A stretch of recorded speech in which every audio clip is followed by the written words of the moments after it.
देवी और सज्जनों, आज हम बात करेंगे एक ऐसी नदी की जो सिर्फ पानी का एक प्रवाह नहीं बल्कि भारत की आत्मा है। हम बात कर रहे हैं मां गंगा की। क्या आप जानते हैं गंगा मैया पृथ्वी पर कैसे आईं? इसकी कहानी बहुत ही रोचक है। बहुत समय पहले एक राजा थे जिनका नाम था भगीरथ। उनके पूर्वजों को एक श्राप से मुक्ति दिलानी थी। इसके लिए सिर्फ स्वर्ग में बहने वाली गंगा ही उन्हें पवित्र कर सकती थी। राजा भगीरथ ने बहुत सालों तक कठोर तपस्या की। उनकी भक्ति और दृढ़ निश्चय को देखकर ब्रह्मा जी प्रसन्न हुए और उन्होंने गंगा को पृथ्वी पर जाने की आज्ञा दी।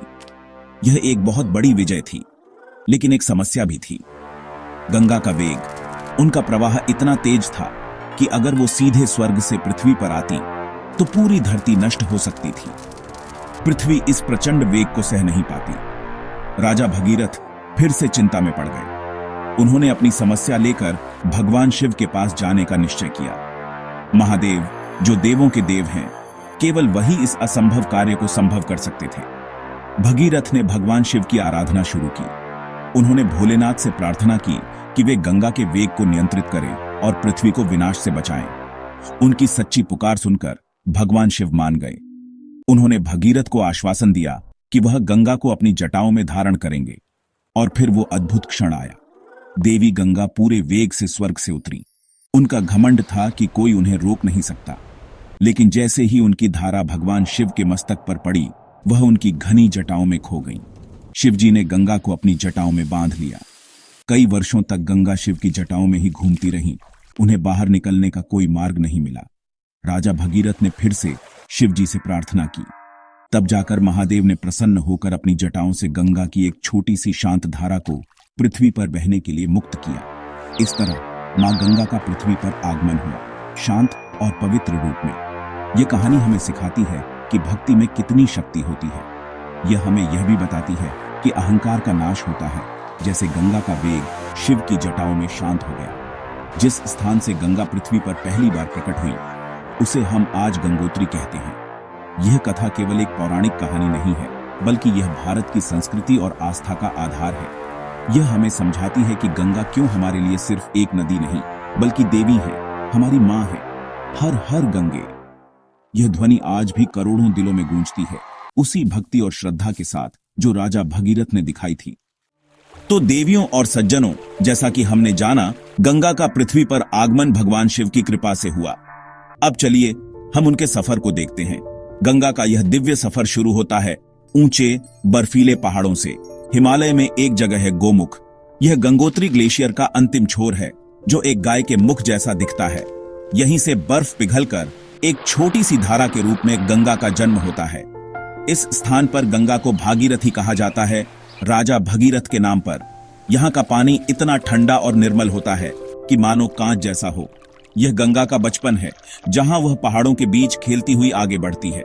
पहाड़ों से उतरते हुए भागीरथी नदी देवप्रयाग पहुंचती है। यहाँ एक और पवित्र नदी अलकनंदा उनसे मिलती है।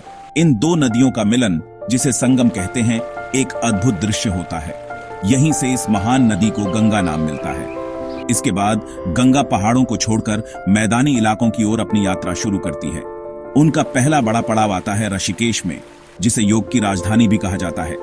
फिर वह पहुंचती हैं हरिद्वार, जिसका अर्थ है भगवान का द्वार। हरिद्वार में गंगा का स्वरूप विशाल और शांत हो जाता है, जैसे कोई तपस्वी अपनी साधना पूरी करके शांति को प्राप्त हो गया हो। हरिद्वार से आगे बढ़कर मां गंगा उत्तर भारत के विशाल मैदानों में प्रवेश करती है। यह यात्रा बहुत लंबी है, लगभग 2500 किलोमीटर की। इस सफर में वह कई बड़े और महत्वपूर्ण शहरों से होकर गुजरती है। कानपुर, जो एक औद्योगिक शहर है, गंगा के तट पर बसा है। इसके बाद वह पहुंचती है प्रयागराज, जिसे पहले इलाहाबाद के नाम से जाना जाता था। यहाँ गंगा, यमुना और अदृश्य सरस्वती नदी का महासंगम होता है। यह स्थान त्रिवेणी संगम कहलाता है और हिंदू धर्म में इसका बहुत बड़ा महत्व है। यह नदियों के मिलन का ही नहीं, बल्कि संस्कृतियों के मिलन का भी प्रतीक है। प्रयागराज से आगे गंगा का सफर पहुंचता है काशी, यानी वाराणसी। यह दुनिया के सबसे पुराने शहरों में से एक है और भगवान शिव की नगरी मानी जाती है। यहाँ गंगा एक अर्धचंद्राकार मोड़ लेती है। वाराणसी के बाद वह पटना और भागलपुर जैसे शहरों से होती हुई पश्चिम बंगाल राज्य में प्रवेश करती है। पश्चिम बंगाल में गंगा कई धाराओं में बंट जाती है। उनकी मुख्य धारा को हुगली कहा जाता है। अंत में अपनी लंबी यात्रा पूरी करके गंगा बंगाल की खाड़ी में समुद्र से मिल जाती है। इस स्थान को गंगा सागर कहते हैं सारे तीर्थ बार बार, गंगा सागर एक बार। यह गंगा की यात्रा का अंतिम पड़ाव है। देवी और सज्जनों, गंगा की यात्रा सिर्फ भौगोलिक नहीं है, यह एक भावनात्मक और आध्यात्मिक यात्रा भी है। गंगा भारत के करोड़ों लोगों के लिए जीवन रेखा है, लेकिन उससे भी बढ़कर वह उनकी आस्था का केंद्र है। जब आप हरिद्वार या वाराणसी के घाटों पर शाम के समय खड़े होते हैं तो आपको एक अद्भुत दृश्य देखने को मिलता है। इसे गंगा आरती कहते हैं। बड़े बड़े दियों को लेकर पुजारी मंत्रों का उच्चारण करते हुए गंगा मां की पूजा करते हैं। हवा में घंटियों और शंख की ध्वनि गूंजती है। हजारों भक्त हाथ जोड़कर मां गंगा का नमन करते हैं। यह दृश्य देखकर मन में एक अजीब सी शांति और भक्ति का अनुभव होता है। गंगा में स्नान करना, जिसे हम पवित्र डुबकी कहते हैं, हिंदू धर्म में बहुत पुण्य का काम माना जाता है। लोगों का विश्वास है कि गंगा के पवित्र जल में स्नान करने से सारे पाप धुल जाते हैं और आत्मा शुद्ध हो जाती है। इसीलिए हर दिन लाखों लोग गंगा के घाटों पर स्नान करने आते हैं। विशेष अवसरों जैसे कि त्योहारों पर यह संख्या करोड़ों में पहुंच जाती है। लोग दूर दूर से गंगा जल अपने साथ ले जाते हैं ताकि वे इसे अपने घरों में पूजा के लिए उपयोग कर सकें। यह जल सिर्फ पानी नहीं, बल्कि आशीर्वाद का प्रतीक बन जाता है, जो हर घर को पवित्र करता है। प्रयागराज में हर 12 साल में एक बहुत बड़ा मेला लगता है, जिसे कुंभ मेला कहते हैं। यह दुनिया का सबसे बड़ा धार्मिक आयोजन है, जहां करोड़ों साधु, संत और भक्त त्रिवेणी संगम पर स्नान करने के लिए इकट्ठा होते हैं। यह आस्था का एक महासागर जैसा लगता है।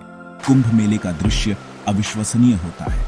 यह हमें दिखाता है कि गंगा के प्रति लोगों की श्रद्धा कितनी गहरी और अटूट है। यह मेला भारत की आध्यात्मिक शक्ति और एकता का प्रतीक है। लोग मानते हैं कि इस समय संगम में डुबकी लगाने से मोक्ष की प्राप्ति होती है, यानी जन्म और मृत्यु के चक्र से मुक्ति मिल जाती है। गंगा सिर्फ हमारी आत्मा को ही नहीं, बल्कि हमारे शरीर को भी पोषित करती है। वह हमारे किसानों के लिए वरदान है। गंगा और उनकी सहायक नदियां उत्तर भारत के एक बहुत बड़े हिस्से को सींचती हैं, जिससे हमारी जमीन उपजाऊ बनती है। इसी पानी से हमारे खेतों में फसलें लहलहाती हैं और करोड़ों लोगों का पेट भरता है। इसीलिए हम गंगा को मां कहते हैं। वह एक मां की तरह हमारा पालन पोषण करती है। वह हमें जीवन देती है, हमारी प्यास बुझाती है, हमारे खेतों को हरा भरा रखती है और हमारी आत्मा को शांति देती है।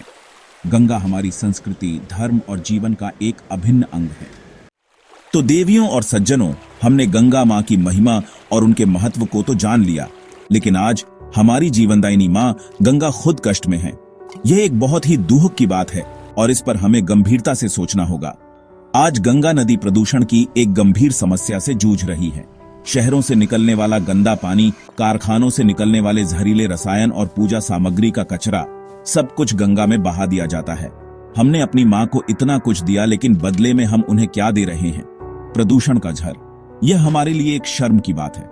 इस प्रदूषण के कारण गंगा का पानी कई जगहों पर बहुत गंदा और हानिकारक हो गया है। जो नदी कभी अमृत के समान मानी जाती थी, आज उसका जल पीना तो दूर, स्नान करने के योग्य भी नहीं रहा। यह सिर्फ इंसानों के लिए ही नहीं, बल्कि उन हजारों जीव जंतुओं के लिए भी खतरा है जो गंगा में रहते हैं। डॉल्फिन, मछलियां और अन्य जलीय जीव प्रदूषण के कारण मर रहे हैं। हमने अपनी आस्था के नाम पर और अपने विकास के नाम पर अपनी ही मां को बीमार कर दिया है। क्या यह हमारा कर्तव्य है कि हम उन्हें इस पीड़ा से मुक्त कराएं? जी हां, बिल्कुल है। इस गंभीर समस्या को समझते हुए भारत सरकार ने एक बहुत बड़ा कदम उठाया है। इस मिशन का नाम है नमामि गंगे। इस कार्यक्रम का उद्देश्य गंगा नदी को फिर से साफ और निर्मल बनाना है। इसके तहत शहरों में सीवेज ट्रीटमेंट प्लांट लगाए जा रहे हैं ताकि गंदा पानी साफ होकर ही नदी में मिले। कारखानों पर भी सख्ती की जा रही है कि वे अपना रासायनिक कचरा नदी में न बहाएं। घाटों की सफाई की जा रही है और लोगों को जागरूक किया जा रहा है कि वे नदी में कूड़ा कचरा न डालें। यह एक बहुत बड़ा और मुश्किल काम है, लेकिन इसकी शुरुआत हो चुकी है। लेकिन देवियों और सज्जनों, यह काम सिर्फ सरकार अकेले नहीं कर सकती। यह हम सबकी जिम्मेदारी है। यह एक जन आंदोलन बनना चाहिए। हम सबको मिलकर यह संकल्प लेना होगा कि हम गंगा को गंदा नहीं करेंगे। हमें पूजा की सामग्री को नदी में बहाने की बजाय उसे सही जगह पर विसर्जित करना चाहिए। हमें प्लास्टिक का उपयोग कम करना होगा। हमें दूसरों को भी गंगा की सफाई के लिए प्रेरित करना होगा। अगर हम सब मिलकर प्रयास करें तो हम अपनी मां गंगा को उनका पुराना, स्वच्छ और पवित्र स्वरूप लौटा सकते हैं। आइए हम सब मिलकर अपनी मां गंगा को बचाने का प्रण लें। हर हर गंगे।